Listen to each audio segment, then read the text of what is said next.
যামিনীর বয়স ৪৫ বটে, কিন্তু অন্তরে বাহিরে সে বয়োধর্মকে নিকটবর্তী হতে দেয়নি।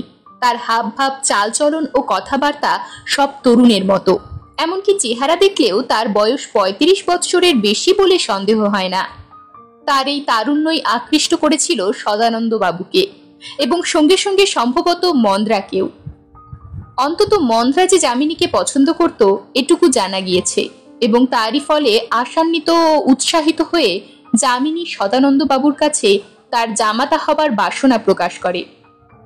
এ বিবাহে সদানন্দ বাবুর মত হল না প্রথমত দুটি কারণে। প্রথমত, পাত্র ও পাত্রীর মধ্যে বয়সের ব্যবধান ২১ বৎসর। দ্বিতীয়ত, ইয়ার বন্ধুর সঙ্গে তিনি জামাতার সম্পর্ক স্থাপন করতে একান্ত নারাজ।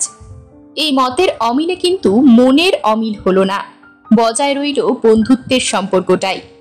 ব্যাপারটা যামিনী গ্রহণ করলে পয়লা নম্বরের দার্শনিকের মতো খুব সহজভাবেই।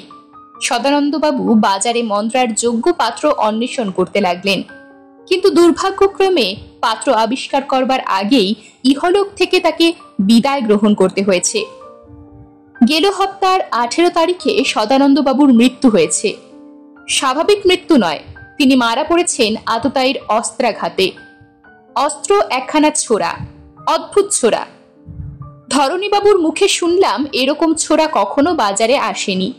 ছোরার একদিকে খুব ধারালো ফলা, আর একদিকে গ্রীষ্মের সৌন্দর্যের দেবী ভেনাসের নগ্ন মূর্তি। এই মূর্তিটাই হচ্ছে ছোরার হাতল, যা জার্মানির ব্ল্যাক ফরেস্টের ছোরা নামে খ্যাত। আমেরিকার বাজারেও এর চাহিদা যথেষ্ট।